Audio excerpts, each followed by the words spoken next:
sukacita. Amin. Saya undang kita bangkit berdiri. Mari katakan kiri kananmu, kita berjabat tangan, kita katakan kamu pemenang mutlak. Haleluya. Mari kita persiapkan hati kita mau berdoa. Haleluya Yesus. Kami bersyukur buat hari ini Tuhan, buat anugerah hidup yang Kau berikan pada kami hari ini Tuhan. Kami boleh ada di tempat ini memuji menyembah Engkau. Itu semua karena kemurahan Tuhan dalam kehidupan kami. Engkau Allah yang selalu ada dalam kehidupan kami. Engkau pembela kami. Bahkan Engkau selalu menjadi Allah yang menyediakan dalam kehidupan kami. Bahkan di saat kami dalam masa-masa keterpurukan Tuhan, Engkau ada bagi kami. Engkau pembela kami Tuhan. Engkau Allah, Engkau Jehovah Jireh bagi kami Tuhan. Engkau mencukupkan segala kebutuhan kami. Dan untuk itu kami tidak akan takut lagi Tuhan. Karena firman-Mu berkata, jika Allah di pihak kita, siapakah lawan kita? Terima kasih Tuhan. Penyertaan-Mu sempurna bagi kami. Bahkan bagi bangsa Indonesia. Indonesia diberkati dari Sabang sampai Merauke. Perkenanan Tuhan turun atas Indonesia. Engkau memberkati Presiden dan wakilnya, Pak Prabowo dan Pak Gibran. Biarlah Tuhan Kau berikan kesatuan hati, hikmat dalam menyelesaikan setiap permasalahan ada di bangsa Indonesia. Sehingga Indonesia maju menjadi adil dan makmur. Tuhan memberkati Gembala sidang kami, Pak Niko dan Gembala CK7 terkasih Dr. Yanto. Kau berkati kedua hamba-Mu ini Tuhan. Biarlah Tuhan Kau berkati kesehatan mereka. Kau berkati pelayanan mereka dimanapun mereka berada Tuhan. Boleh menjadi berkat dimanapun mereka berada. Bahkan Tuhan kami percaya lewat pelayanan hamba-Mu Tuhan. Banyak jiwa dimenangkan di era Pentakosta ketiga ini. Dan amanat agung terlaksanakan hingga ke bangsa-bangsa. Tuhan memberkati generasi Yeremia anak-anak kami Tuhan. Biarlah Tuhan Kau pakai generasi ini untuk menuai jiwa di akhir zaman ini Tuhan. Kuatkan iman mereka hanya kepadamu Tuhan. Biarlah Tuhan pikiran mereka adalah pikiran Kristus. Sehingga mereka kuat di dalam Engkau Tuhan. Terima kasih Bapa, terima kasih Tuhan. Kami mau memulai ibadah hari ini Tuhan. Dan kami percaya hari ini adalah hari berkat, hari kemenangan Tuhan. Dan kami percaya kami keluar sebagai pemenang, bahkan lebih dari pemenang. Di dalam nama Tuhan Yesus Kristus kami sudah berdoa dan mengucap syukur. Mari bersama-sama kita katakan amin. Amin. Puji Tuhan, sekali lagi shalom Bapak Ibu Saudara yang dikasihi Tuhan. Sukacita Allah sempurna dalam kehidupan kita, amin. Yang siap bersorak-sorai memuliakan nama Tuhan, sorakan.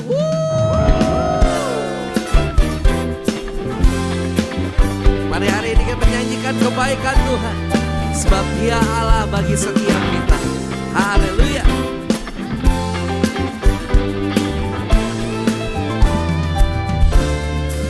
Dia katakan, Dia Allah bagi kita tempat perlindungan, sebagai penolong yang terbukti dalam kesesakan. Dia Allah bagi kita benteng kehidupan, gunung batu keselamatan takkan tergoncangkan. Ku kan bersorak memuji Tuhan, rayakan kebesaran-Mu. Ku kan menari bersukacita di dalam hadirat Tuhan. Boleh sorakan haleluya. Mari sama-sama katakan, Dia Allah bagi kita tempat perlindungan, sebagai penolong yang terbukti dalam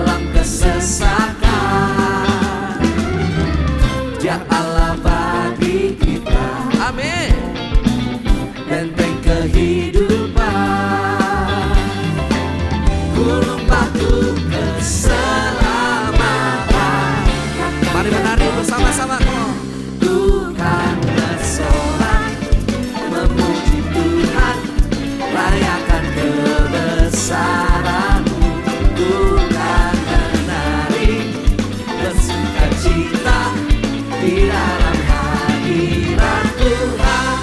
Ku kan bersorak memuji Tuhan, rayakan kebesaran-Mu. Ku kan menari bersuka cita di dalam hadirat Tuhan. La la la la la la la la la la la. La la la la la la la la la. La la la la la la la la.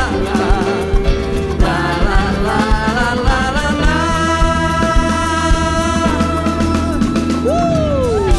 Boleh suarakan sekali lagi, haleluya. Mari tepuk tangan di atas kepala sambil menari Bapak Ibu Saudara. Come on.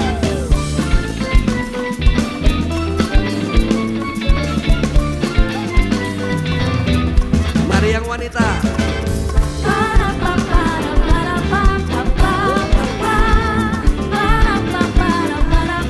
Ini para wanita yang memuji memuliakan nama-Mu ya Tuhan.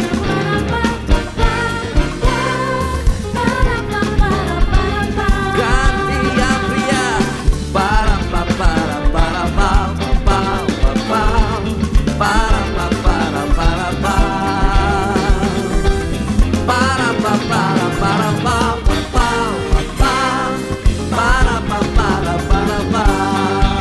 mari coba Tuhan katakan, bukan bersorak.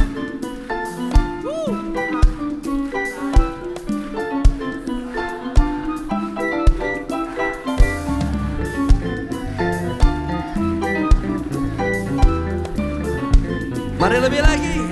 Ku kan bersorak memuji.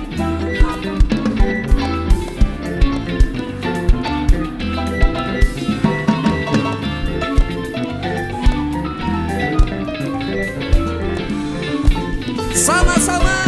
Ku kan bersorak memuji Tuhan, rayakan kebesaran-Mu. Ku kan menari bersuka cita di dalam hadirat Tuhan, di dalam hadirat Tuhan, di dalam hadirat Tuhan. Tepuk tangan yang terbaik buat Allah kita dan sorakan.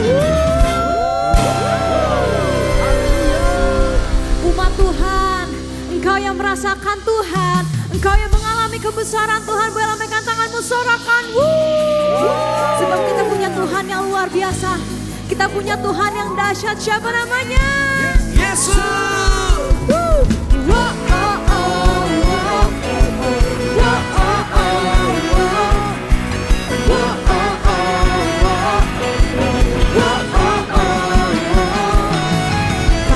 Aku saksikan perbuatan-Mu dalam hidupku. Telah ku buktikan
kami imani Tuhan.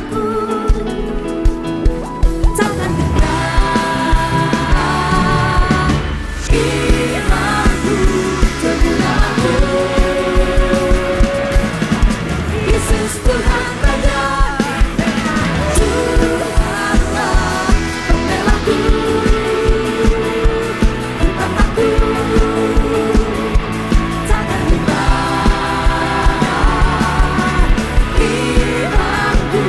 tergerakmu. Yesus Tuhan Raja,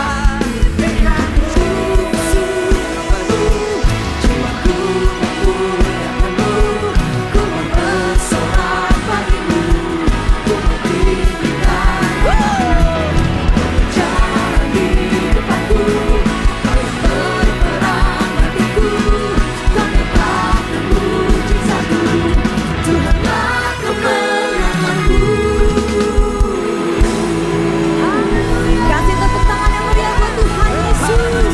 Sorakan haleluya. Sama-sama katakan Tuhan Yesus dahsyat. Tuhan Yesus dahsyat. Amin. Silakan duduk Bapak Ibu dikasih Tuhan Yesus. Baik, saat ini kita akan menyaksikan news untuk seminggu ke depan. Untuk tim multimedia kami persilahkan.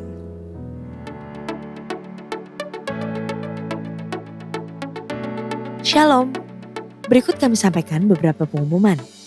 Ibadah raya hari Minggu 8 Maret 2026 pukul 7, 9, dan 11.30 waktu Indonesia Barat dilayani oleh Pendeta Robertus Purwadi SSPD. Pukul 16.30 waktu Indonesia Barat dilayani oleh Pendeta M. Teresi Cynthia Tirta dari YSH. GBI Perjamuan Service pukul 9 waktu Indonesia Barat dilayani oleh Pendeta Petin Sewati. Ibadah raya disertai dengan ibadah King's Kid, ibadah anak berkebutuhan khusus, Little Blessing Toddler, sekolah minggu, Joshua Generation Kids Church English Service, sekolah minggu Bandara Service, ibadah Junior Church Indonesian Service, 316 Youth English Service, dan ibadah 2PM Adult and Couple Service.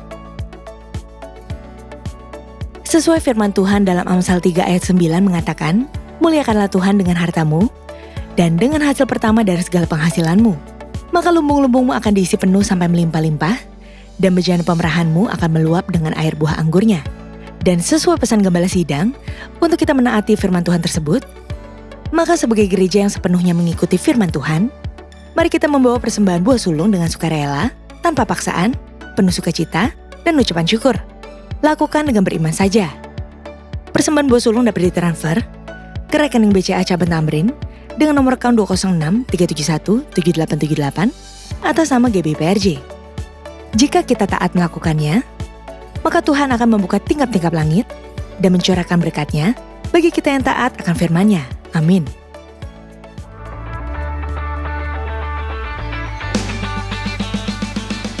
Shalom Papi Mami dan adik-adik. Tahun ini CK7 Kids Camp kembali lagi dengan tema My Story with God. Lewat acara ini, adik-adik akan belajar bahwa masing-masing kita memiliki talenta dan cerita yang berbeda-beda. Meskipun berbeda, kita semua diciptakan untuk satu tujuan mulia karena Tuhanlah yang menulis kehidupan kita.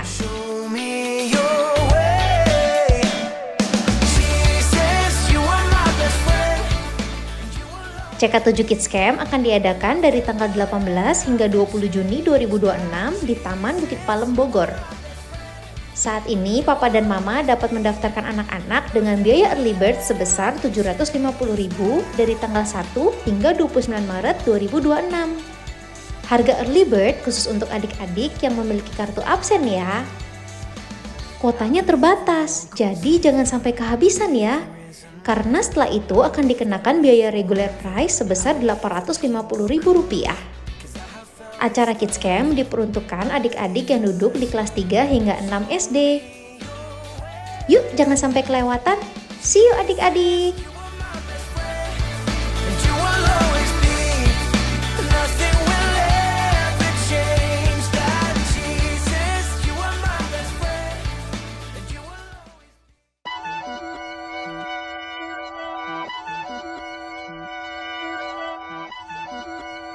tetapi berbicara tentang apa yang Dia mau.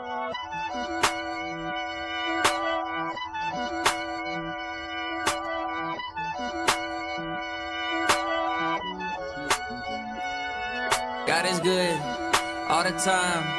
If He ain't, then you lying in the rain, in the sun. God is good all the time. God is good all the time. If He ain't, then you lying in the rain, in the sun.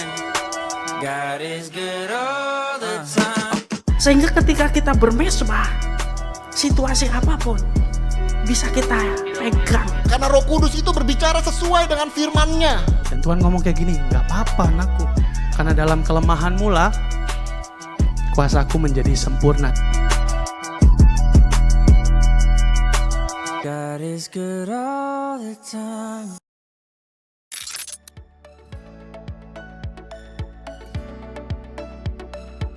Untuk info lengkap seluruh kegiatan GBPRJ CK7, maka Bapak Ibu dapat follow sosial media GBPRJ baik di Instagram, TikTok, maupun Facebook. Sekian pengumuman pada hari ini. Terima kasih atas perhatian Bapak Ibu sekalian. Tuhan Yesus memberkati.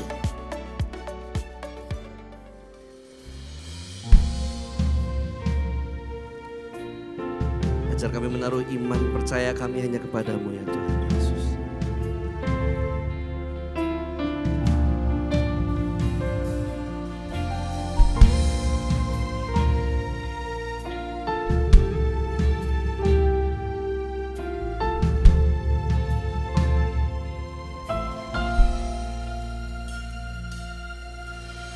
Jiwaku bertanya, apakah masih ada harapan melewati tangisan, rasa sesak di dada? Imanku berkata, Tuhanku yang pegang kuasa, Dia selalu bekerja meski mataku tak melihat. Walaupun gunung itu tak berpindah, tetap percaya Kau yang punya kuasa. Sekalipun ku dalam lembah gelap, tak mengapa asal Kau di sampingku. Walaupun masalahku masih ada, tetap percaya rencanamu terindah. Pribadimu takkan pernah berubah. Iman yang aku pegang padamu Tuhan yang setia. Kemarin saya baru pelayanan rumah duka Bapak Ibu Saudara. Pada saat pembukaannya saya membacakan Pengkhotbah 3. Mengatakan tentang musim kehidupan. Ada masa di mana kita menabur. Ada masa di mana kita menuai. Ada masa di mana kita meratap. Ada masa di mana kita menari. Ada masa kita berduka. Ada masa kita bersuka cita. Tapi di ayat yang ke-11 firman Tuhan berkata, tetapi Ia membuat segala sesuatu indah pada waktunya. Dan pada saat saya bacakan firman itu, Tuhan menaruh sesuatu hal yang kuat sekali di hati saya. Bahwa kita tidak bisa melewati, kita tidak bisa menghindari musim yang Tuhan sudah tetapkan dalam hidup kita. Kita jalani hidup itu, kita jalani setiap musim yang ada. Bukan karena pada saat kita mengalami musim yang gak baik, bukan berarti Tuhan tidak suka dengan kita. Tapi justru melalui musim-musim tersebut, Tuhan sedang merangkai sesuatu yang luar biasa. Merangkai kehidupan kita untuk mencapai apa yang Tuhan nyatakan dalam kehidupannya. Bapak Ibu Saudara, apapun yang Bapak Ibu Saudara alami hari ini, mungkin gunung permasalahanmu masih ada, mungkin pergumulanmu masih ada. Tapi biar hari ini, mari dengan mata imanmu kita lihat, untuk kita tetap menaruh percaya kepada Tuhan Yesus, bahwa Dia Allah yang terus berdaulat. Dan kita tetap bersyukur karena setiap rencana dan rancangannya luar biasa. Karena Ia, Tuhan Yesus kita, membuat segala sesuatu indah pada waktunya. Yang percaya berikan tepuk tangan yang paling meriah buat Tuhan kita. Yang percaya sorakan haleluya. Sungguh kami percaya dan kami akan terus bersyukur Tuhan Yesus, sebab Engkau Allah kami yang luar biasa. Dan dengan iman kami mau nyatakan kepadamu, haleluya. Imanku berkata, Tuhanku yang pegang kuasa, Dia selalu bekerja meski mataku tak melihat,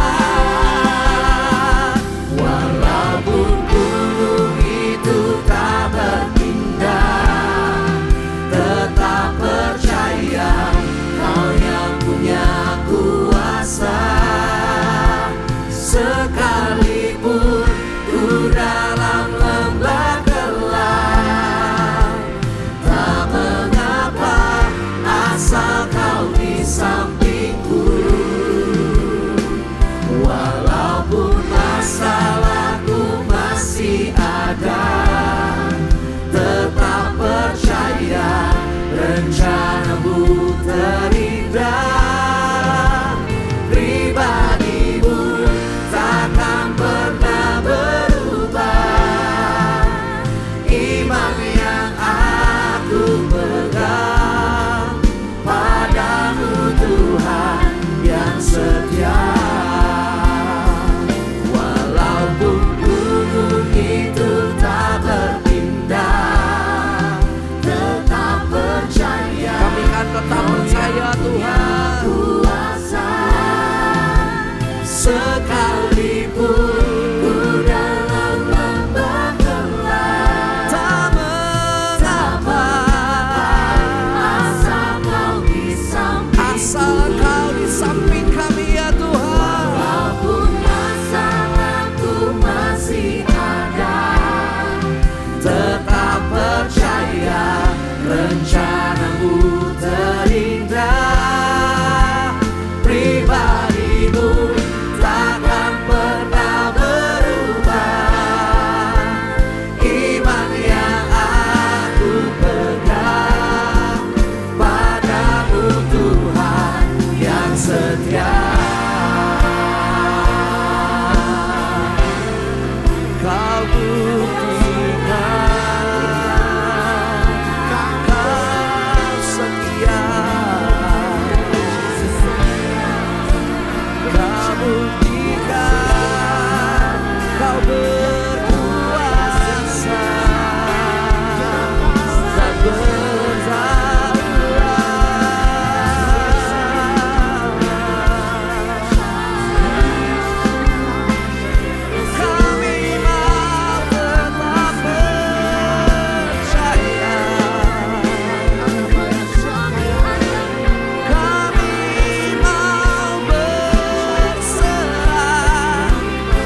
takkan pernah berubah.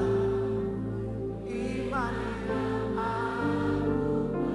Yes Lord Jesus.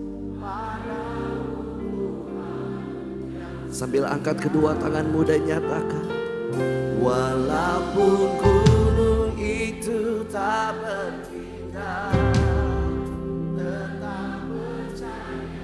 Kami akan terus percaya ya Tuhan, Engkau Allah yang berkuasa berdaulat.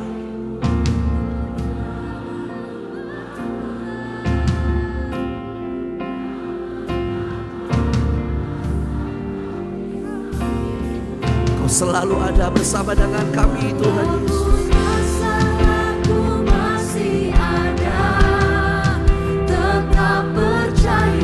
Ajar kami percaya bahwa setiap rencana-Mu indah ya Tuhan Yesus. Takkan pernah berubah. Iman yang aku pegang padamu Tuhan yang setia.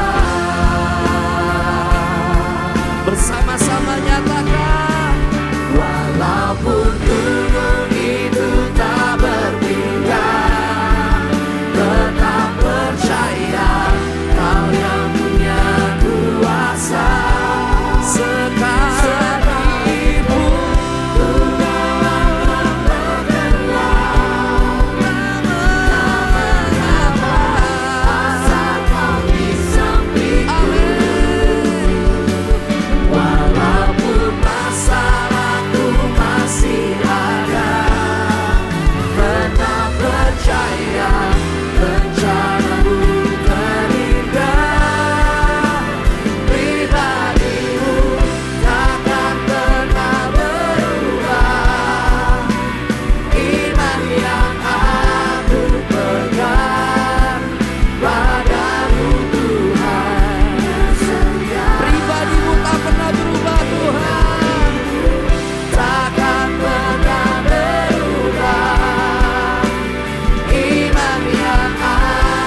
Jesus,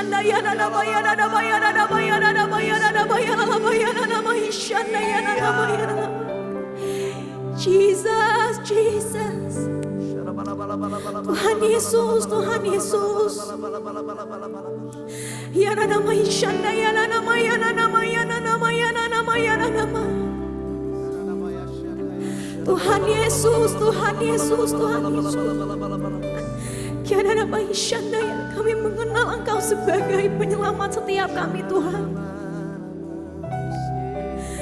Pribadi yang begitu berkuasa atas hidup setiap kami Tuhan.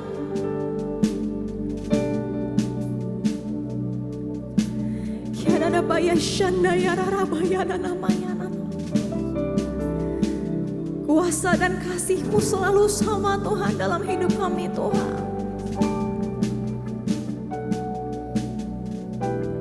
Thank you Lord Jesus, thank you Lord Jesus for your love God. Kiana namai shanda yana.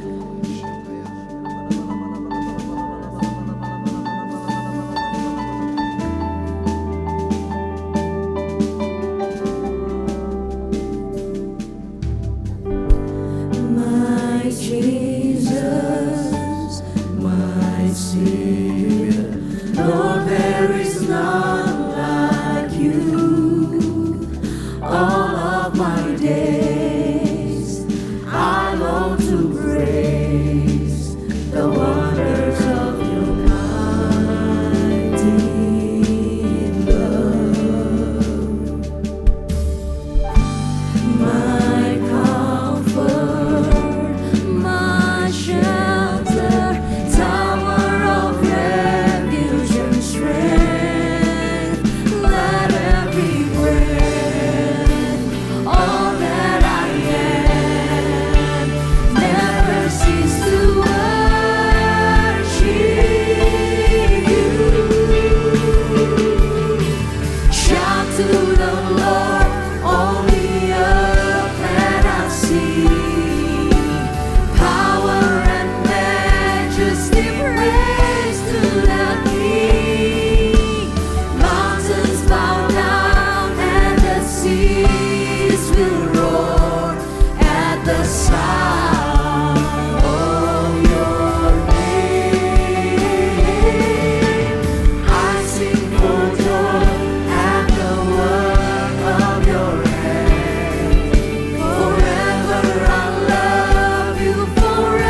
kasih setia Tuhan kepada kami.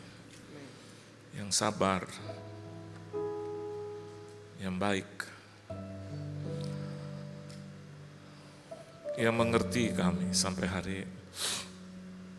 Terima kasih untuk kebaikan. Terima kasih untuk pengorbanan. Dan juga terima kasih untuk pembelaan Tuhan di sepanjang hidup kami. Lebih dari itu kami akan menikmati sebagian dari perkataan firman-Mu. Berkata-kata Engkau Tuhan, kuasai ruangan ini bahkan ruangan hati kami yang terdalam. Tegur, hibur, nasihati dan berkati kami supaya ketika kami keluar dari ruangan ini, dari rumah-Mu ini kami boleh berjalan dengan kepala tegak, layaknya seorang pemenang di hadapan Tuhan. Di dalam nama Tuhan Yesus Kristus, kami sambut firman-Mu, haleluya, amin. Beri tepuk tangan dulu yang meriah buat Tuhan. Silakan duduk, saudara. Shalom.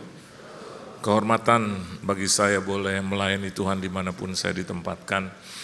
Hari ini saya ada di sini, terima kasih buat Tuhan Yesus Kristus yang mengundang saya, tuan rumah juga di tempat ini, gembala, koordinator dan juga seluruh jemaat Tuhan yang dikasihi oleh Tuhan. Saudara bersukacita, amin.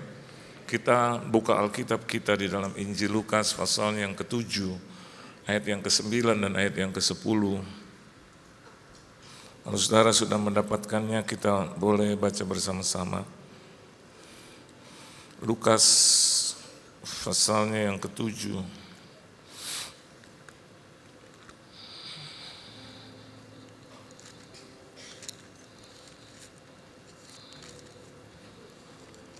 Lukas 7 ayat yang ke-9 dan ayat yang ke-10.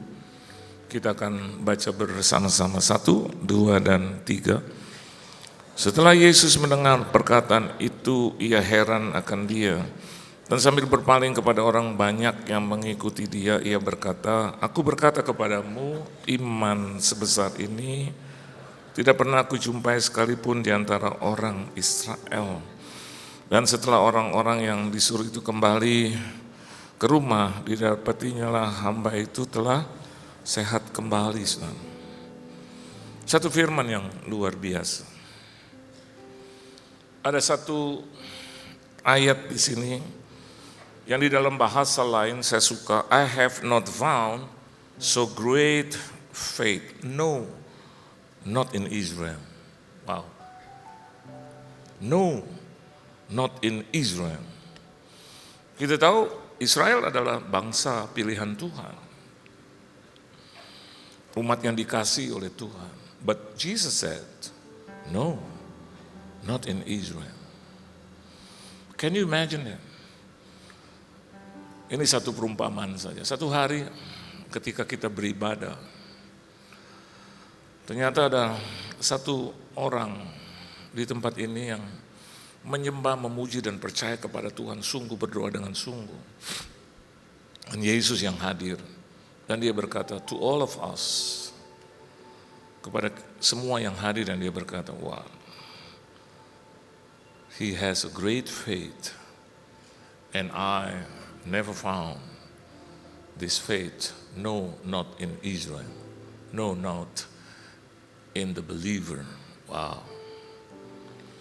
Dan kalau saya dengar firman Tuhan itu, dan saya ada di sini, saya akan berkata, forgive me Lord.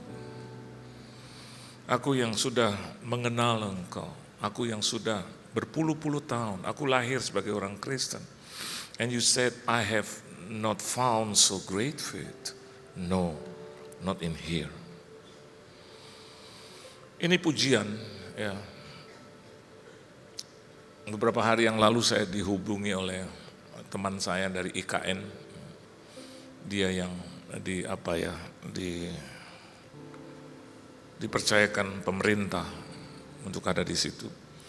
Dan malam dia telepon saya, dia bilang, Pak Pendeta boleh saya bicara sebentar? Dan saya angkat telepon dan dia bilang, saya punya keponakan, punya teman. He's not Christian, but dia tahu tentang Tuhan, dia tahu tentang Kristus. Dan dia baru saja menikah beberapa waktu yang lalu. Dan dia bilang, bolehkah saya terima baptisan? Dan teman saya ini ingat akan saya.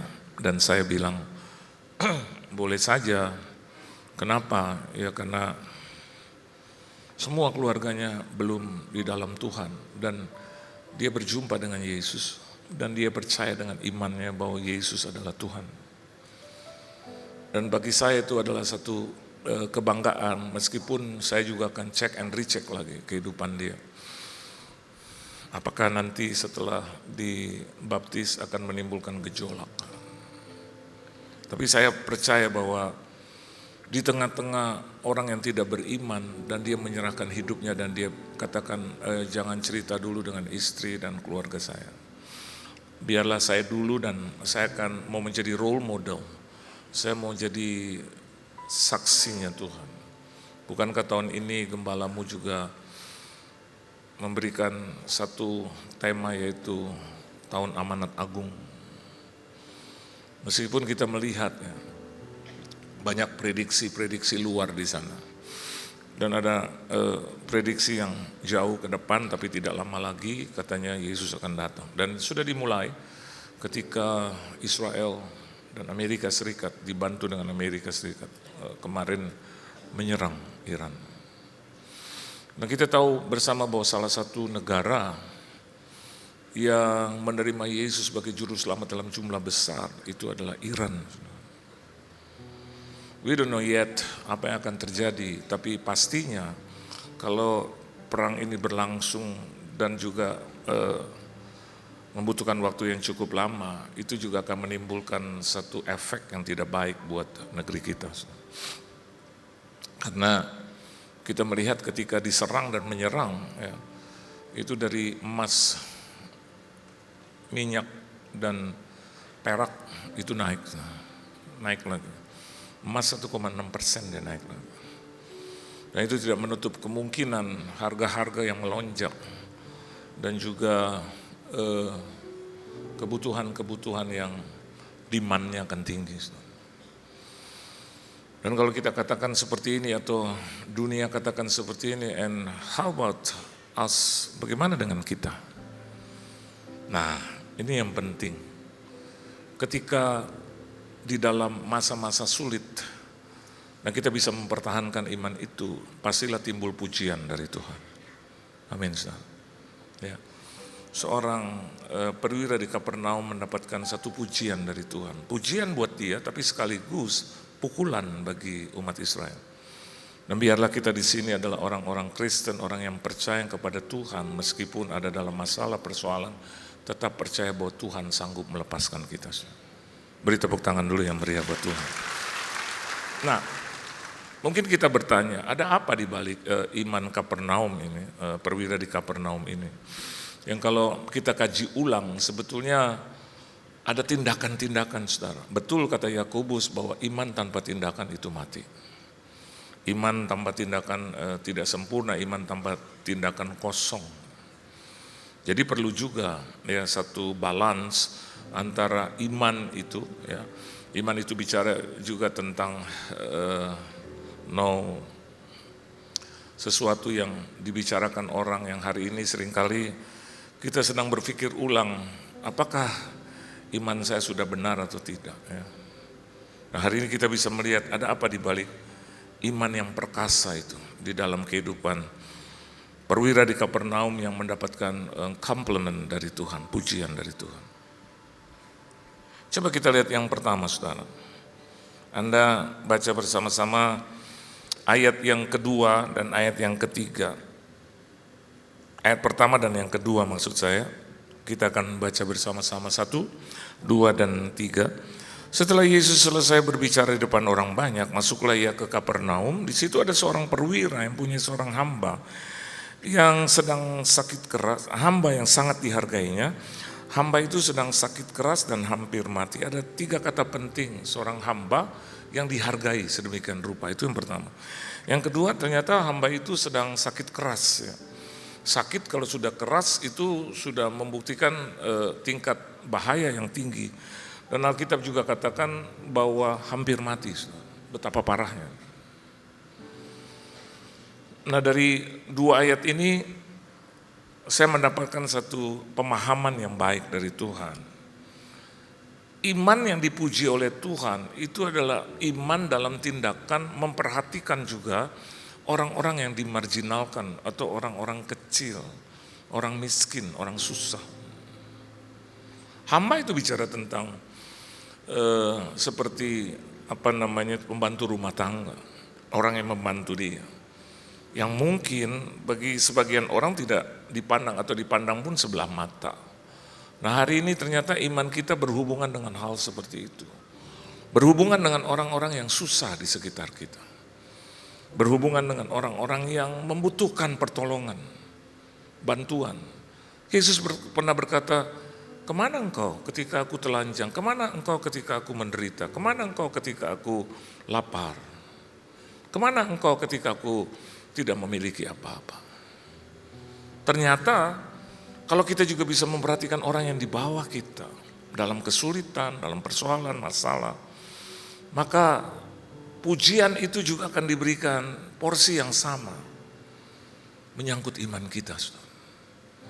Ada orang berkata bahwa iman itu untuk diri sendiri.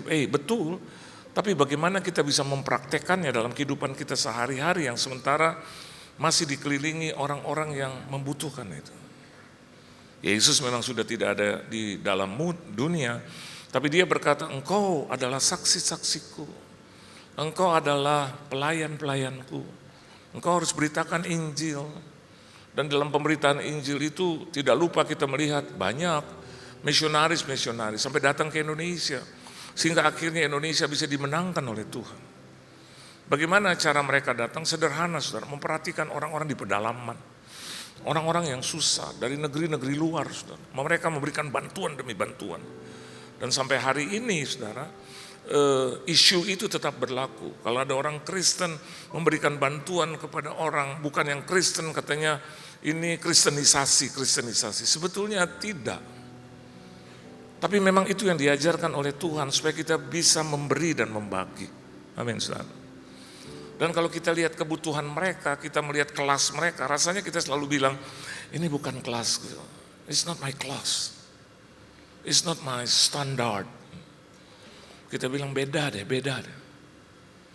Dan banyak saya lihat juga di sekeliling saya, baik orang yang menolak itu dan orang juga yang membutuhkan itu. And how about you? Bagaimana dengan Anda? Bukankah di sekeliling Anda, even di dalam keluarga kita, bahkan di dalam komunitas kita, dalam lingkungan kita sehari-hari, bahkan dalam pelayanan, saudara, kita lihat ada yang seperti itu. Anda tidak perlu harus membagi ke tempat-tempat yang jauh, karena Alkitab bilang hambanya di rumah, dimulai dari Yerusalem. Saudara. Kita harus menjadi orang atau pribadi yang bisa membawa berkat dari Tuhan, karena itu berkenaan dengan iman. Satu hari ketika masih saya bekerja, saya datang ke rumah mama saya maksud saya. Dan mama saya bilang kepada saya, kamu bisa tolong adik kamu. Saya tanya, yang mana Ma? Ya itu. Saya bilang, kenapa? Dia kesulitan untuk membayar kartu kreditnya. Dan saya bilang sama mama saya, yang punya kartu kredit siapa? Dia. Yang pakai siapa? Dia. Yang bayar siapa? Kamu.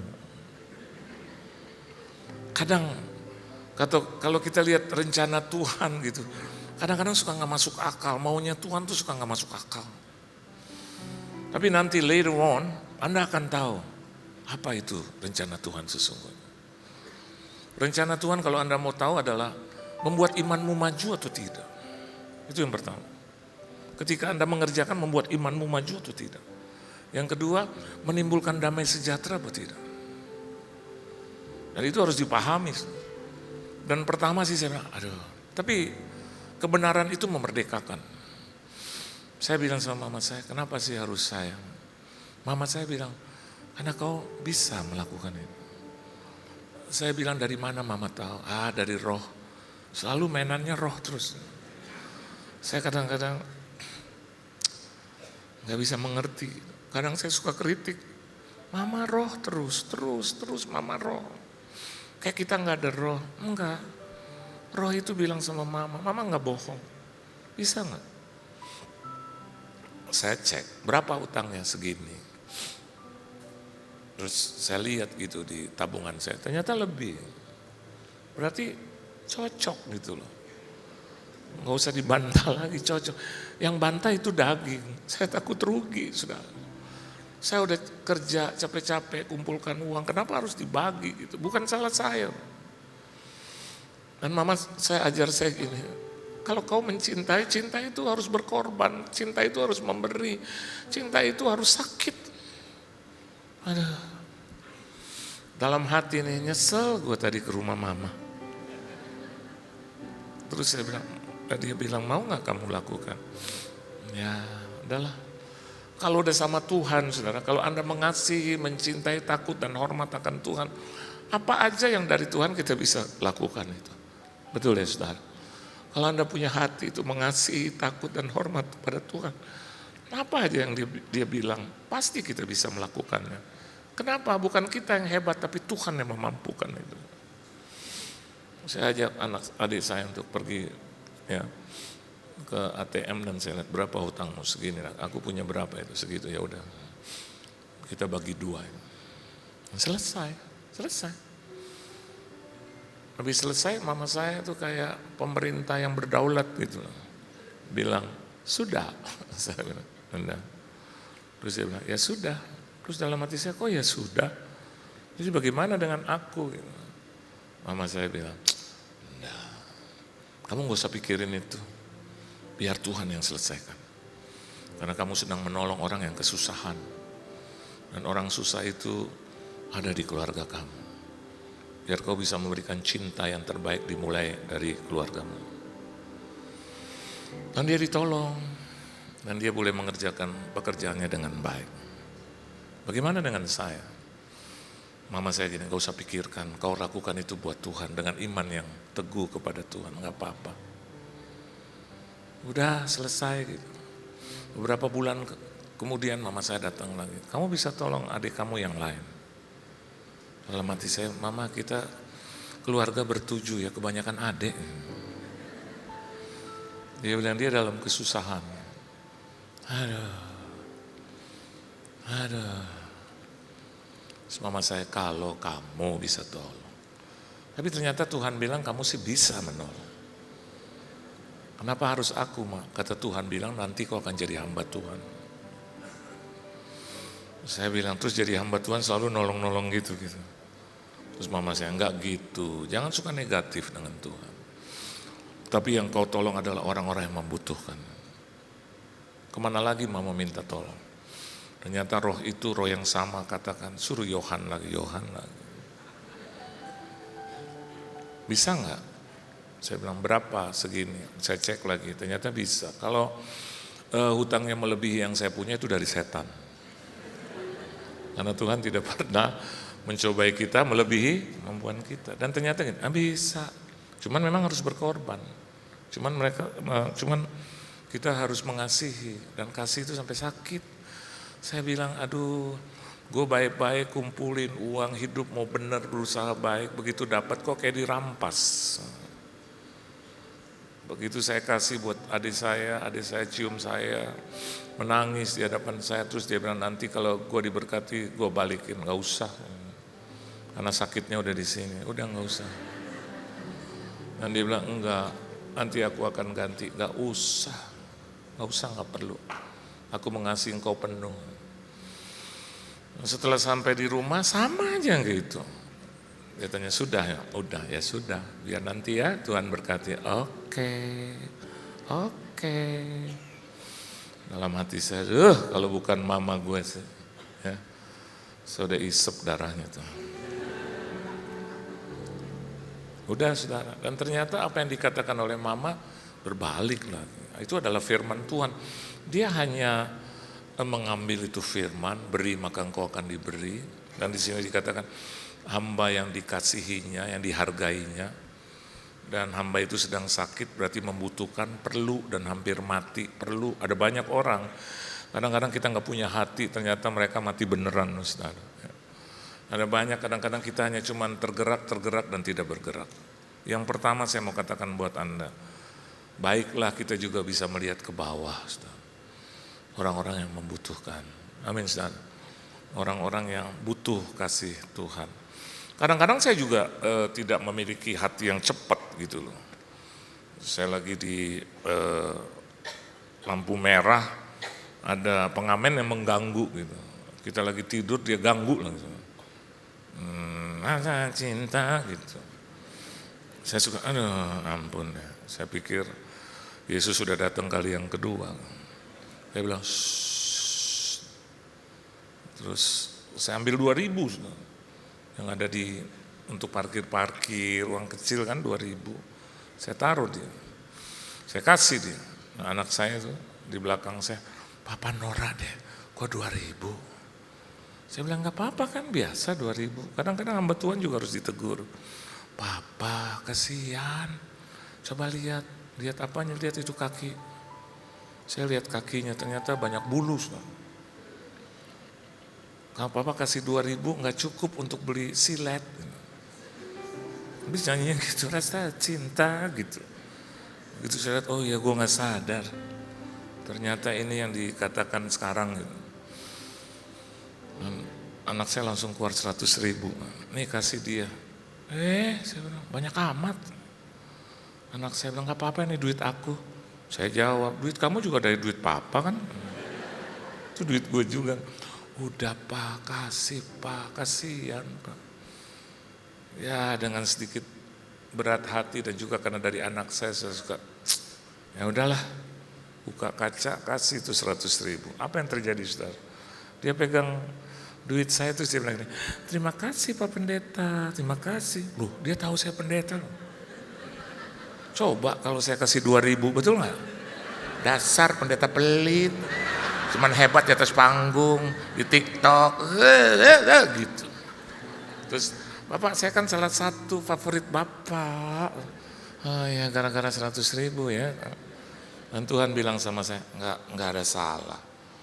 Dia bisa makan, dia mungkin bisa simpen itu, mungkin buat keluarganya saya nggak tahu.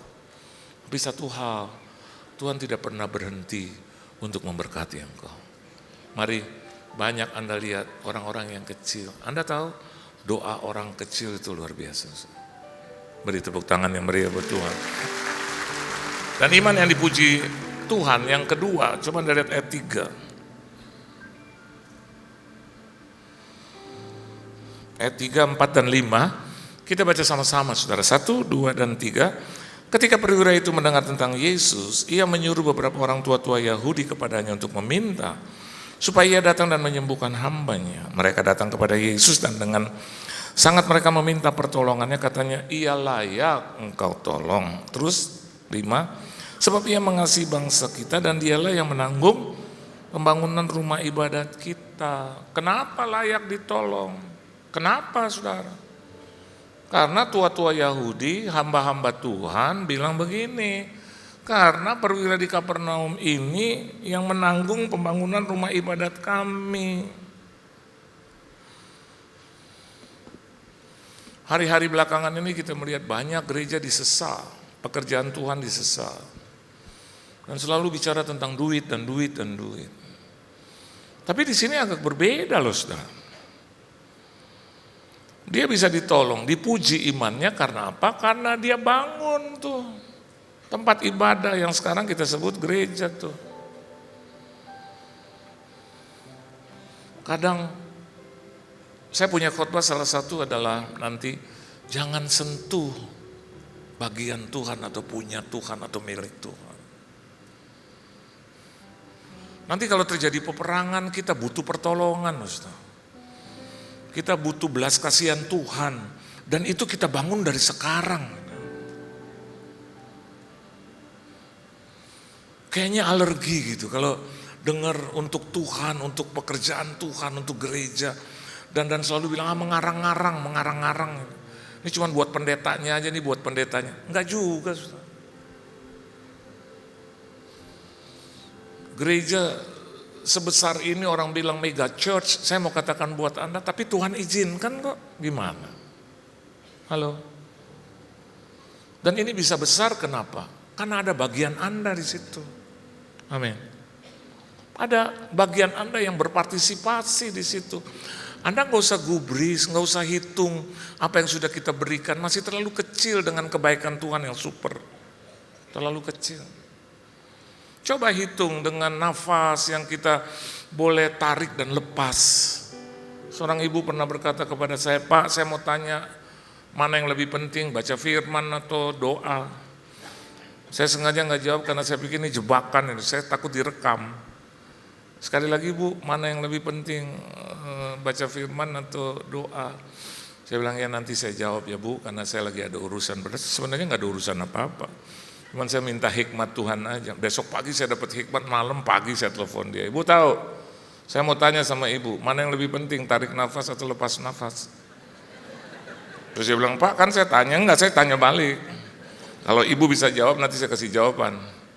Dia bilang, ya sama-sama penting kalau begitu sama.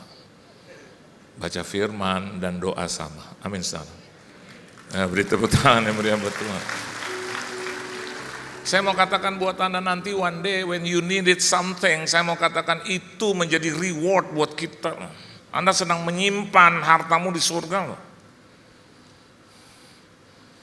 Kalau Anda tanya, saya pernah ngobrol dengan gembala saudara, saya bilang Bapak udah umur 70, terus Bapak mau apa, terus bangun-bangun gereja, aduh, terus Bapak juga harus take care of the church gitu. Buat apa sih Pak? Dia bilang buat jiwa-jiwa Pak Johan. Ya jiwa-jiwanya udah terkumpul, ya biarin aja. Kalau Tuhan masih memberikan kapasitas buat saya harus persiapkan juga dengan baik. Dan ternyata gereja saudara itu berkembang dengan hebat. Dan saya sudah mengunjungi seluruh cabang-cabang dari gereja Anda, sudah saya. Dan kalau boleh dikatakan bukan sombong, saya adalah hamba Tuhan yang dari luar, bukan dari gereja Anda yang sampai hari ini masih dipercaya oleh gembala saudara 20 tahun. Kalau bukan anugerah Tuhan, gitu, saya juga harus tahu diri. Gitu. Jadi saya mau katakan buat Anda hari ini, buat pekerjaan Tuhan dan buat Tuhan, kenapa kita harus risih gitu. Amin. Ternyata itu nanti diperhitungkan sebagai satu mujizat, pertolongan yang kau butuhkan, entah sakit penyakit apapun itu, entah mungkin, aduh nggak bisa nafas.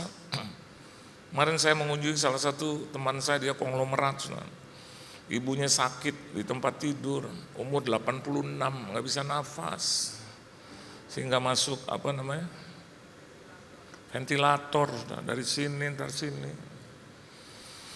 Saya liatin gitu, aduh, bahkan teman saya bilang begini, Pak, kasihan ibu saya, kasihani ibu saya. Saya bilang iya, begini Pak, kalau Bapak bisa doakan. Ya saya sih nggak mau apa-apa, cuman seluruh keluarga udah siap aja. Siap Pak, umur 86 kasihan, nggak bisa nafas Pak. Kemarin parah karena masuk di sini Pak, dan itu harus disedot dan dikeluarkan. Look at you. Masih bisa nafas, amin ya. Om masih bisa nafas ya Om. Saya senang lihat ini Om. Hari ini duduk di depan. Umur berapa Om? 80? 43. Saya nggak tanya kamu ini yang di sebelah. Iya, masa umur 43 sih? Kamu gantiin saya khotbahnya. Berapa Om? 76 di sini. Masih bisa nafas ya Om ya? Lega. Coba lihat yang lain. Mungkin ada yang di atas 76, di bawah 76. It doesn't matter at all. Tapi masih bisa nafas dengan baik. Teman saya satu orang, dia punya cancer darah bapaknya. Nah, Pak Pendeta sembuhin saya. Saya bilang gimana sembuhinnya? Pegang dikit, ada. Kedua kali saya nggak pegang udah teriak, ada. Belum Om, saya belum pegang. Saya trauma, dipegang dikit aja sakit. Masakan kita tunggu harus begitu? Betul nggak? Tuhan juga akan kasih berkat sama kita. nggak ada salah. Amin saudara. Dipergunakan untuk hal-hal lain, biar gereja yang mengelola. Kalaupun terjadi sesuatu yang salah, biar mereka juga yang menanggungnya. Tapi kalau tidak salah, aman, puji Tuhan. Anda sudah memberikan kepada Tuhan dan pekerjaannya, itu. Dan Tuhan di tempat yang sama, di tempat yang tersembunyi akan memberkati engkau secara terbuka. Beri tepuk tangan yang meriah buat Tuhan. Dan terakhir yang ketiga, saya kalau khotbah begini terus diserang di apa namanya tuh, di multimedia, gereja. Saya mau bilang, udahlah, kita kalau udah memberi nggak banyak cakap, apalagi yang tidak memberi nggak boleh banyak cakap. Betul apa betul? Iya, yang beri aja nggak banyak cakap, saya lihat di sini pada diam ya kan. Apalagi yang nggak memberi itu banyak cakap, ya. Dan yang terakhir kita lihat bagian yang terakhir, kita lihat di dalam ayat 6, saudara. Kita baca sama-sama. Lalu Yesus pergi bersama-sama dengan mereka. Ketika ia tidak jauh lagi dari rumah perwira itu menyuruh sahabat-sahabatnya untuk mengatakan kepadanya, Tuhan janganlah bersusah-susah, sebab aku tidak layak menerima Tuhan di dalam rumahku.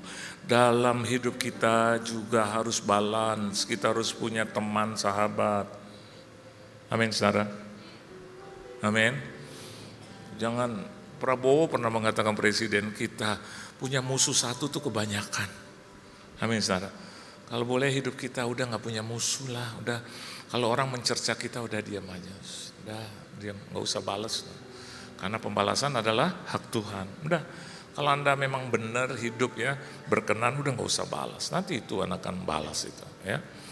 Saya tutup dengan satu kesaksian tentang sahabat dan teman. Ya. Mungkin Anda pernah dengar ini di TikTok atau mungkin di di Reels ya, di Instagram saya. Satu hari 2 tahun yang lalu ya, saya diundang oleh teman saya kongsi faca. Terus ada pendeta bilang kalau kita bukan Chinese nggak layak merayakannya. Kan saya masih Chinese. Opa saya itu Chinese asli. Saya harus sebut marga, jangan se. Marganya Tan. Saya nggak boleh sebut se. Aduh jadi setan. Ya. Marganya Tan. Mama saya tuh jadi Chinese mama saya, ibunya baru Ambon. Jadi kalau saya ditanya kamu orang apa, harus saya jawab gini, Manado Chinese gitu. Cuman karena oma saya itu dominan, Ambonnya itu dominan ya. Jadi saya juga boleh dikategorikan punya banyak teman Manado. Kalau Ambon. Kalau saya pergi KKR di Manado, keluar Manado saya karena papa saya Manado. Kayak apa dengan Manado gitu. Kalau saya diundang ke Ambon, saya juga, Ale gimana, Ale keras ya? Gitu. Karena sahabat saya juga Ambon. Jadi kalau ketemu orang Cina sama. Ada teman saya orang Cina, Pak Pendeta, aduh zaman sekarang susah loh, susah banget lah, nggak bisa omong Pak Pendeta. Tapi dia ngomong terus, nggak bisa omong.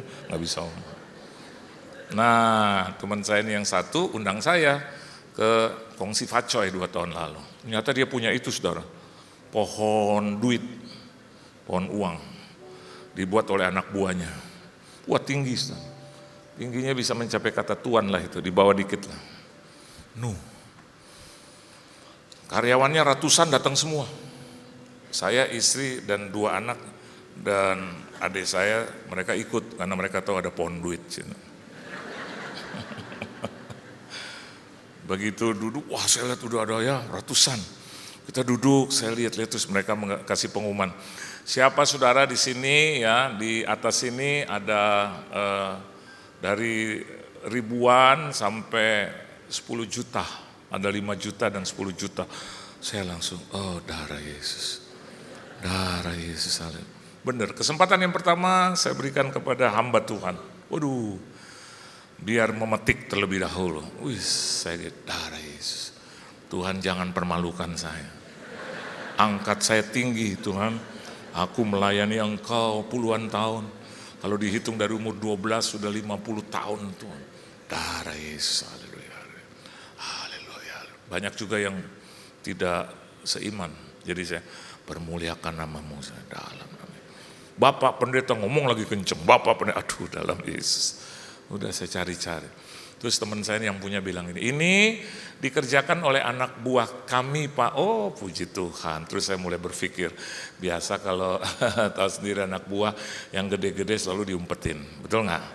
Yang 3 juta, 5 juta, 10 juta pasti diumpet-umpetin. Jadi saya cari yang diumpet-umpetin. Ayo Pak Pendeta, bentar dong, ya kan? Bentar. Jadi semua ke saya semua lihatnya sambil taris. Saya lihat ada ada buah tuh, amplop yang diumpetin. Ini dia yang 10 juta. Set, saya tarik, buka 20.000. Saya malunya minta ampun. Saya jalan, oh Yesus, jangan buat imanku jatuh Tuhan.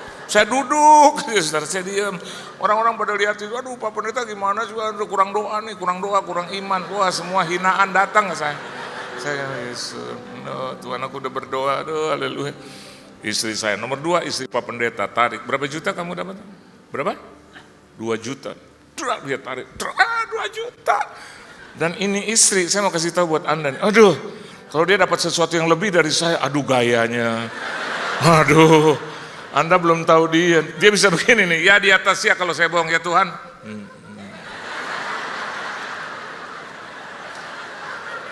Bisa gini, kamu boleh hamba Tuhan, kamu khotbah di atas panggung, yang doa siapa nih.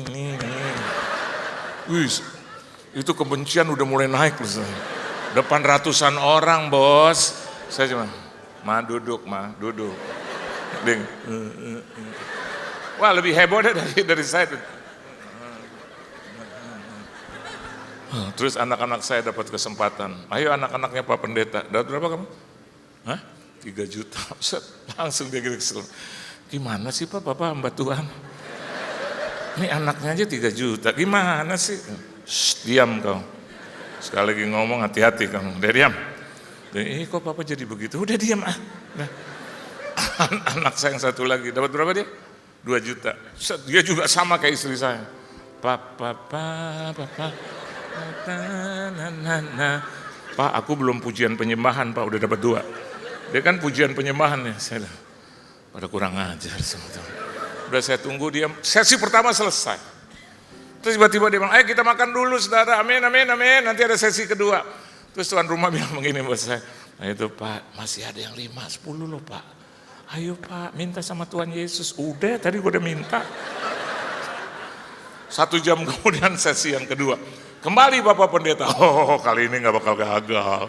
Haleluya. Sekarang saya pilih, gak ada yang diumpet-umpetin, yang terbuka aja. Saya tarik, dusak 5.000 loh sedang. Waduh, hampir saya kehilangan iman. Lebih parah lagi, udah bungkuk saya jalan. Ada karyawan itu tempatin tempat duduk saya. Terus dia dapat lagi yang kedua, kamu dapat? Oh nggak dapat kalian, cuma saya. Saya bilang gini, aduh saya udah mau pulang. Selesai dikasih makan, ada yang dapat 5 juta sudah. Yang nggak seiman. Dia bukan hamba Tuhan lagi, nggak seiman lagi. Bisa begitu dia ya. Ternyata dia butuh. Nah, saya tutup firman. Begitu selesai makan saya tuh dikit. Istri saya, Pak kamu mau telur, lenyaplah kau dari hadapanku. Udah pulang nih Pak. Ayo oke, sampai ketemu ya oke. Udah sore pulang ya oke. Saya paling depan, cepat pulang ya. Tuan rumah di sebelah saya. Pak Pendeta, ada berkat dari Tuhan. Meskipun Bapak Pendeta nggak dapet, tapi dari Tuhan dapet. Langsung saya cepat mana. Gitu saya ambil, saya buka saudara. Begitu saya hitung 10 juta. Tadi 5.000 nggak tepuk tangan. Saudara, ini saya langsung karena saudara, bunyi apa itu tadi? Begitu saya hitung, terus saya bilang sama istri saya, ini berapa nih? Hitung. Istri saya, apa nih? Hitung. Lo dapat berapa? Dapat 2, lo dapat 3, itu dapat 2, berapa? 7, dapat 10. Kalau gue tahu gue nggak usah pakai pohon duit itu. Diam. Tuhan Yesus memberkati saudara, beri tepuk tangan yang meriah buat Tuhan. Haleluya. Amin. Mari kita tunduk kepala, kita doa. Kami mengenal Engkau secara sungguh dan kami akui itu dan kami menyetujui itu. Dan pada akhirnya dengan segenap hati dan dengan segenap jiwa kami, dengan kesungguhan iman kami berkata, Engkaulah Tuhan, Juru Selamat. Apapun yang terjadi, Engkaulah tetap Tuhan bagi kami. Berkati seluruh jemaat-Mu di sini, keluarga, rumah tangga, bisnis, usaha, mata pencarian, pekerjaan, perusahaan, perekonomian, kesehatan, tubuh, jiwa, dan roh mereka. Berkati pelayanan mereka, dimanapun mereka berada, diberkati dan jadi berkat. Berkati gereja mereka. Dalam nama Tuhan Yesus Kristus kami sudah berdoa, mengucap syukur dan berterima kasih. Haleluya. Amin. Tuhan Yesus memberkati saudara. Oleh kuasa darah-Mu, Kau telah tebus dosaku. Kekudusan-Mu melingkupiku. Kasih-Mu mengalir memulihkan hidupku. Sungguh besar anugerah-Mu, Kau selamatkan hidupku. Ku menjadi ciptaan yang baru oleh kuasa darah-Mu.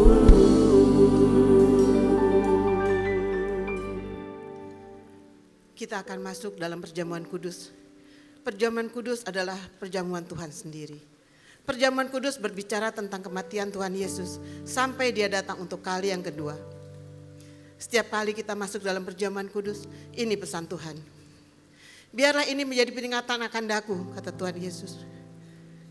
Mari kita merenungkan tentang Tuhan Yesus dengan segala kebaikannya, supaya kita lebih mengasihi Dia, supaya kita lebih mengasihi satu dengan yang lain. Siapakah kami Tuhan? Sebelum kami mengenal Engkau, kami adalah orang berdosa dan upah dosa adalah maut. Tetapi Engkau yang tidak berdosa telah dijadikan dosa oleh karena kami. Engkau harus turun dari surga mulia, mati ganti kami dengan penderitaan yang luar biasa. Engkau jadikan kami anak-anak-Mu, Engkau tuntun kami, Engkau bela kami, Engkau berkati kami. Ya Aba, ya Bapa, Engkau sungguh baik, Engkau sangat baik. Kami mengasihi Engkau ya Tuhan. Tuhan mau memberkati saudara melalui perjamuan kudus. Tetapi Tuhan mau kita makan dan minum dengan cara yang benar. Karena itu, mari kita masing-masing introspeksi. Lihat keadaan dirimu. Kita minta ampun atas dosa dan bertobat atas kesalahan kita. Ampuni kami ya Tuhan. Ampuni kami Tuhan. Ampuni kami Tuhan. Setiap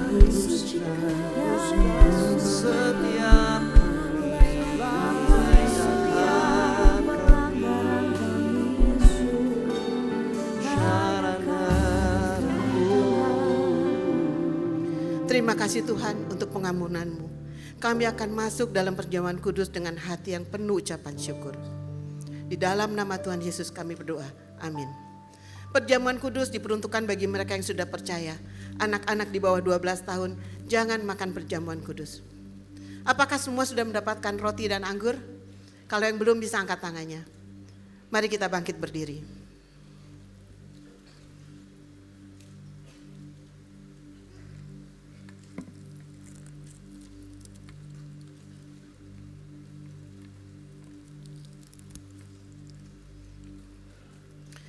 Sebab apa yang kuteruskan kepadamu telah aku terima dari Tuhan.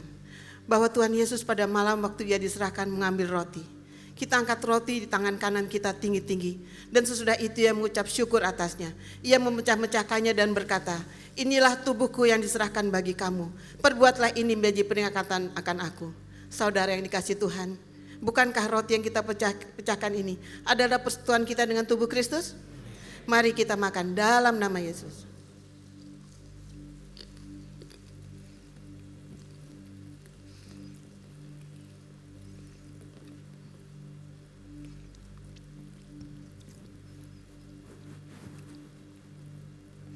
kita angkat cawan di tangan kanan kita tinggi-tinggi.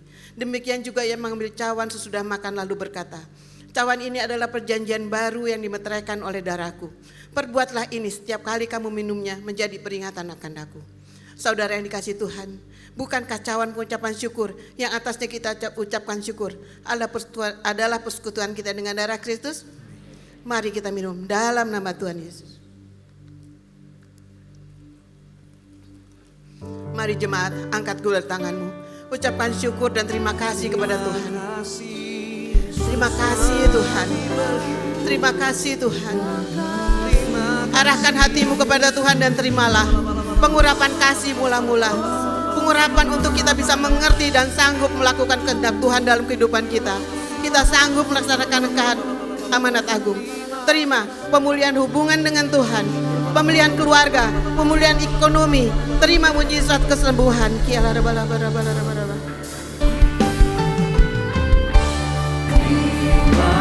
kasih Yesusku, terima kasih Yesusku. Puji syukur hanya bagi Tuhanku. Terima kasih Yesusku, terima kasih Yesusku. Puji syukur hanya bagi Tuhanku. Puji syukur hanya bagi Tuhanku. Puji syukur hanya bagi Tuhanku.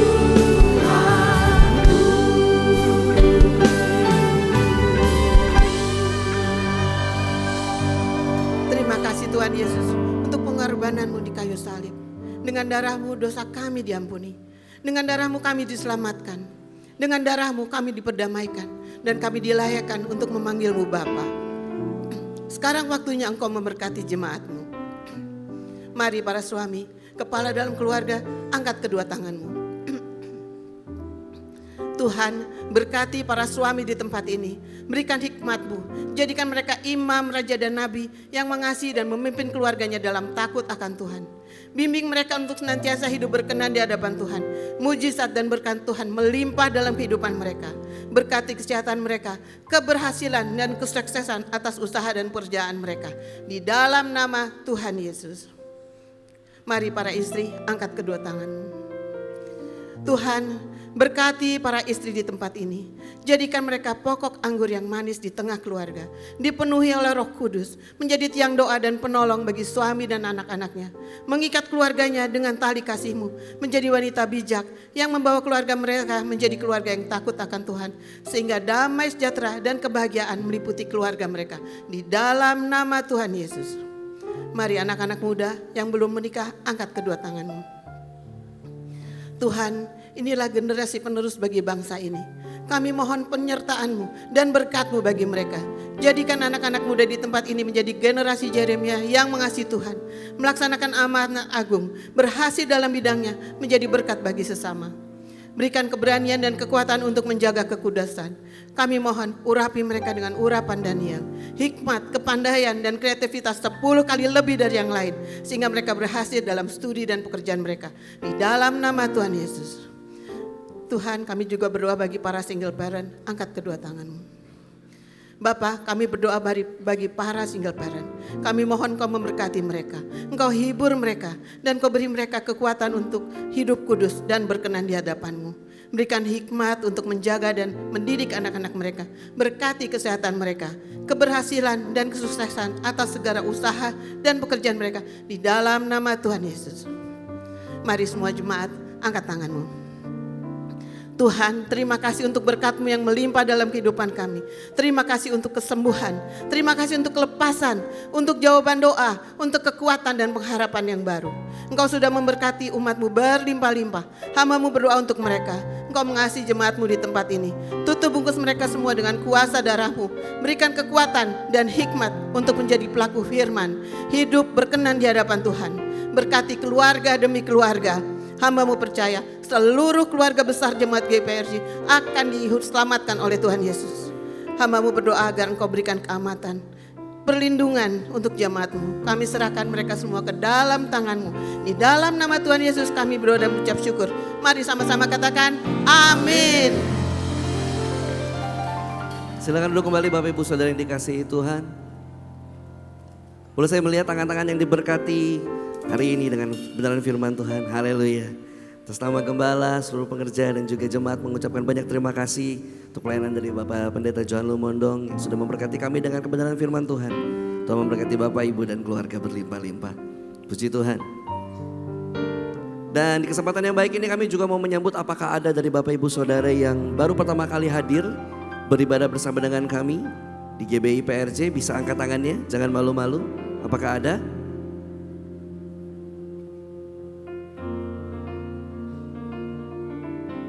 Haleluya. Mari kita menjadi bagian dari amanat agung Tuhan Yesus. Mari kita menjadi penuai-penuai di akhir zaman Bapak Ibu Saudara. Ajak semua keluarga, rekan, teman-teman juga untuk bisa bersama-sama memuji Tuhan di tempat ini dan juga bertumbuh bersama-sama. Haleluya. Kita akan memberikan persembahan untuk Bapak Ibu Saudara yang membutuhkan amplop persembahan. Bisa angkat tangannya, maka teman-teman pengerja dengan cepat akan melayani Bapak Ibu Saudara sekalian. Dan juga untuk Bapak Ibu yang memberikan persembahan dengan QR Code yang ada di depan bangku Bapak Ibu ataupun di depan layar, pastikan rekening penerimanya adalah GBI PRJ.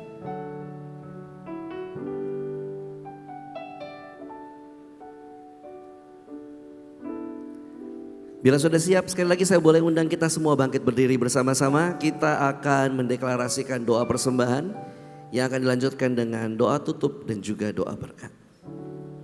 Haleluya. Bapa, kami bersyukur buat semua berkat-Mu. Kami membawa persembahan sebagai wujud syukur kami. Kami percaya kami menerima kesehatan, keluarga, bisnis, pekerjaan dan kuliah yang terbaik. Ini adalah waktu memberi persembahan dalam nama Tuhan Yesus Kristus. Amin. Segalanya yang ku miliki, semuanya daripadamu, kan ku bawa persembahanku yang terbaik hanya bagimu.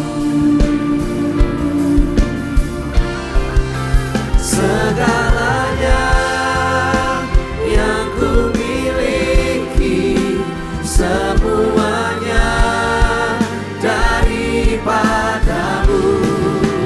kan ku bawa persembahanku yang terbaik hanya bagimu, kan ku bawa persembahanku yang terbaik hanya bagimu. Terima kasih Tuhan Yesus untuk hari ini Tuhan. Terima kasih untuk penyertaan-Mu Tuhan sepanjang minggu ini Tuhan. Terima kasih untuk berkat-berkat-Mu Tuhan. Dan juga terima kasih Tuhan Yesus untuk firman-Mu Tuhan Yesus. Biar firman ini Tuhan boleh menjadi kekuatan buat kami. Kami akan tekan kami buat hamba-Nya. Terima kasih Yesus Kau telah kirimkan Bapak Pendeta Johan Lumondong ke tempat ini Tuhan. Tuhan pakai lebih lagi pelayanan Tuhan Yesus. Sehingga melalui pelayanan banyak jiwa-jiwa ini menangkan Tuhan. Berkati untuk istri, anak-anaknya dan keluarga besarnya Tuhan. Senantiasa dalam penyertaan-Mu Tuhan. Tuhan di tangan kami Tuhan ada pokok-pokok doa Tuhan dari para jemaat-Mu Tuhan. Kalau yang besok Tuhan akan melakukan operasi bypass Tuhan. Dan segala penyakit yang lain Tuhan, kami percaya Tuhan kuasa biru-biru-Mu menyembuhkan ya Tuhan Yesus. Terima kasih Tuhan Yesus. Jemaat GBI PRJ dikasih Tuhan, terimalah berkat yang berlimpah-limpah dari Bapa di surga. Cinta kasih daripada kita Tuhan Yesus Kristus dan persekutuan manis Roh Kudus mulai saat ini sampai Tuhan Yesus datang untuk kedua kalinya menjemput kita di awan-awan yang permai, bahkan untuk selama-lamanya. Bagi nama berkat, mari katakan amin. Mari jemaat yang dikasihi Tuhan, kita akan bersama-sama memperkatakan apa yang dimaksud dengan Pentakosta ketiga dan Mazmur 91. Apa yang dimaksud dengan Pentakosta ketiga? 1. Pentakosta ketiga adalah pencurahan Roh Kudus yang dahsyat di zaman ini, melebihi yang terjadi di Azusa Street. 2. Pentakosta ketiga akan mengakibatkan penuaian jiwa yang terbesar dan yang terakhir sebelum Tuhan Yesus datang kembali. 3. Pentakosta ketiga akan membangkitkan generasi Yeremia, yaitu anak-anak muda yang dipenuhi Roh Kudus, cinta mati-matian kepada Tuhan Yesus, tidak kompromi terhadap dosa, dan akan bergerak untuk memenangkan jiwa. 4. Pentakosta ketiga lahir di Indonesia dan bergerak ke bangsa-bangsa. Gerakan ini dari timur ke barat dan akan kembali ke Yerusalem. 5. Pentakosta ketiga akan memberikan kuasa untuk menyelesaikan amanat agung, dan setelah itu Tuhan Yesus akan datang kembali. Dan mari bersama kita sepakat dan percaya mendeklarasikan firman Tuhan yang tertulis dalam Mazmur 91, dalam lindungan Allah. Orang yang duduk dalam lindungan yang maha tinggi dan bermalam dalam naungan yang maha kuasa akan berkata kepada Tuhan, tempat perlindunganku dan kubu pertahananku, Allahku yang kupercayai. Sungguh, Dialah yang akan melepaskan engkau dari jerat penangkap burung, dari penyakit sampar yang busuk. Dengan kepaknya Ia akan menudungi engkau, di bawah sayapnya engkau akan berlindung. Kesetiaannya ialah perisai dan pagar tembok. Engkau tak usah takut terhadap kedahsyatan malam, terhadap panah yang terbang di waktu siang, terhadap penyakit sampar yang berjalan di dalam gelap, terhadap penyakit menular yang mengamuk di waktu petang. Walau 1000 orang rebah di sisimu dan 10.000 di sebelah kananmu, tetapi itu tidak akan menimpamu. Engkau hanya menontonnya dengan matamu sendiri dan melihat pembalasan terhadap orang-orang fasik. Sebab Tuhan ialah tempat perlindunganmu, yang maha tinggi telah kau buat tempat perteduhanmu. Malapetaka tidak akan menimpa kamu, dan tulah tidak akan mendekat kepada kemahmu. Sebab malaikat-malaikatnya akan diperintahkannya kepadamu untuk menjaga engkau di segala jalanmu. Mereka akan menatang engkau di atas tangannya, supaya kakimu jangan terantuk kepada batu. Singa dan ular tedung akan kau langkahi, engkau akan menginjak anak singa dan ular naga. Sungguh, hatinya melekat kepadaku, maka aku akan meluputkannya. Aku akan membentenginya, sebab ia mengenal namaku.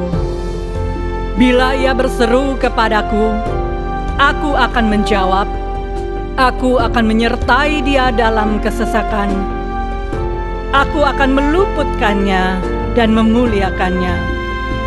Dengan panjang umur akan kukenyangkan dia, dan akan kuperlihatkan kepadanya keselamatan daripadaku. Haleluya! Amin.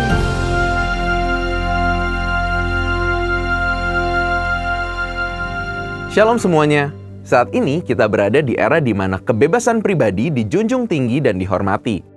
Setiap pribadi dapat secara bebas memilih sesuai kehendaknya sendiri. Namun, di dalam iman Kristen, kita juga percaya akan adanya kedaulatan Tuhan. Bagaimana Tuhan sudah menetapkan setiap rangkaian hidup kita. Konsep mengenai kedaulatan Tuhan dan kehendak bebas manusia inilah yang terkadang menjadi perdebatan. Apakah kedaulatan Tuhan membuat kehendak bebas manusia tidak berarti? Atau, apakah kehendak bebas manusia dapat mengurangi kedaulatan Tuhan? Pada Voice of Pentecost hari ini, kita akan membahas mengenai kedaulatan Tuhan dan kehendak bebas manusia. Di dalam bahasan hari ini, kita akan sama-sama melihat beberapa pertanyaan seputar hal ini. Pertanyaan pertama dan menjadi pertanyaan sentral yang sering ditanyakan adalah, Apakah kehendak bebas manusia melawan kedaulatan Tuhan? Pertama-tama, kita harus paham bahwa kehendak bebas manusia adalah pemberian dari Tuhan. Kejadian 1 ayat yang ke-26a berkata, manusia diciptakan sesuai dengan gambar dan rupa Allah. Salah satu bentuk keserupaan tersebut adalah manusia diberikan akal budi untuk berpikir dan menimbang-nimbang setiap keputusannya. Manusia tidak diciptakan seperti robot atau mesin yang hanya beroperasi mengikuti perintah sang operator. Di dalam perjalanan hidup seorang manusia, banyak pilihan-pilihan yang harus dipilih. Sebagai makhluk berakal budi, manusia dilatih untuk dapat menimbang-nimbang dari segala pilihan yang ada. Inilah yang disebut dengan kehendak bebas. Walaupun manusia diciptakan dengan kemerdekaan dan kehendak bebas atas setiap pilihannya, Tuhan juga mengajar akan hidup bertanggung jawab akan setiap pilihan yang diambil. Hal ini dikarenakan ada konsekuensi dari setiap pilihan yang diambil. Inilah bentuk kedaulatan Tuhan, di mana Ia sebagai pencipta memilih untuk menciptakan manusia dengan kehendak bebas dengan segala konsekuensinya. Ini sekaligus membuktikan bahwa kehendak bebas manusia bukanlah sesuatu yang dapat melunturkan kemahakuasaan dan kedaulatan Tuhan. Namun perlu diingat, meskipun manusia dipanggil untuk hidup dengan kehendak bebas, jangan sampai kehendak bebas yang diberikan itu digunakan untuk hidup di dalam dosa yang dapat merusak kehidupan manusia itu sendiri. Sebaliknya, biarlah kemerdekaan itu dipakai untuk melayani dan berbuat baik atas dasar kasih sesuai dengan kerinduan Tuhan. Bila kehendak bebas dipakai manusia secara negatif, manusia menjadi bebas tanpa aturan, hukum, etika, dan moral. Hal ini dapat berakibat manusia menjadi makhluk yang liar. Tapi apabila manusia menggunakan kemerdekaannya untuk memilih yang baik dan benar, seseorang dapat memaksimalkan potensinya sesuai dengan apa yang dirancangkan oleh Allah. Pertanyaan kedua mengenai kedaulatan Tuhan dan kehendak bebas manusia adalah, apakah Tuhan tetap bekerja di atas kehendak bebas manusia? Roma 8 ayat yang ke-28 tertulis, kita tahu sekarang bahwa Allah turut bekerja dalam segala sesuatu untuk mendatangkan kebaikan bagi mereka yang mengasihi Dia, yaitu bagi mereka yang terpanggil sesuai dengan rencana Allah. Sesuai dengan ayat tersebut, kita percaya bahwa Allah turut bekerja dalam segala sesuatu. Hal ini termasuk dengan setiap keputusan dan kehendak bebas yang manusia lakukan. Kehendak bebas manusia tidak akan melunturkan atau membatalkan kedaulatan Tuhan. Karena Allah juga dapat menunjukkan kedaulatannya lewat kehendak bebas manusia. Tidak ada kisah yang lebih baik untuk menggambarkan hal ini dibandingkan kisah perjalanan hidup Yusuf. Sewaktu semua orang dalam hidupnya melakukan hal yang jahat padanya, namun Allah menggunakan perbuatan-perbuatan jahat tersebut untuk menjadi jalan bagi Allah untuk memelihara sebuah bangsa yang besar. Pertanyaan berikutnya mengenai kedaulatan Tuhan dan kehendak bebas manusia adalah, bagaimana kita dapat menggunakan kehendak bebas dengan baik? Yesus Kristus dalam Yohanes 15 ayat yang ke-7 menyampaikan, jikalau kamu tinggal di dalam aku dan firman-Ku tinggal di dalam kamu, mintalah apa saja yang kamu kehendaki dan kamu akan menerimanya. Bagian kedua dari ayat ini menunjukkan bagaimana Tuhan menghargai kehendak bebas manusia. Namun yang terpenting adalah bagian pertama dari ayat ini, di mana untuk menggunakan kehendak bebasnya, manusia harus tinggal dan hidup selaras di dalam firman Tuhan. Lewat kalimat ini, Tuhan mengajarkan manusia untuk memiliki pengetahuan yang benar tentang Tuhan dan memiliki pengalaman hidup bersama dengan Tuhan. Waktu manusia memiliki pengetahuan yang benar mengenai Tuhan serta pengalaman pribadi dengan Tuhan, dipastikan manusia tersebut akan memiliki kehendak bebas yang sesuai dengan kehendak Tuhan. Biarlah lewat pembahasan hari ini, kita sebagai manusia sadar bahwa hidup kita telah dianugerahi kehendak bebas oleh Tuhan. Maka dari itu, kita harus menggunakan kehendak bebas yang kita punyai secara positif untuk mendatangkan kebaikan bagi banyak orang serta menjalankan rencana Allah atas hidup kita. Saudara, untuk penjelasan lebih lengkap dari tim teologi kami, silahkan buka link yang ada di atas atau scan QR Code yang tersedia. Tuhan Yesus memberkati.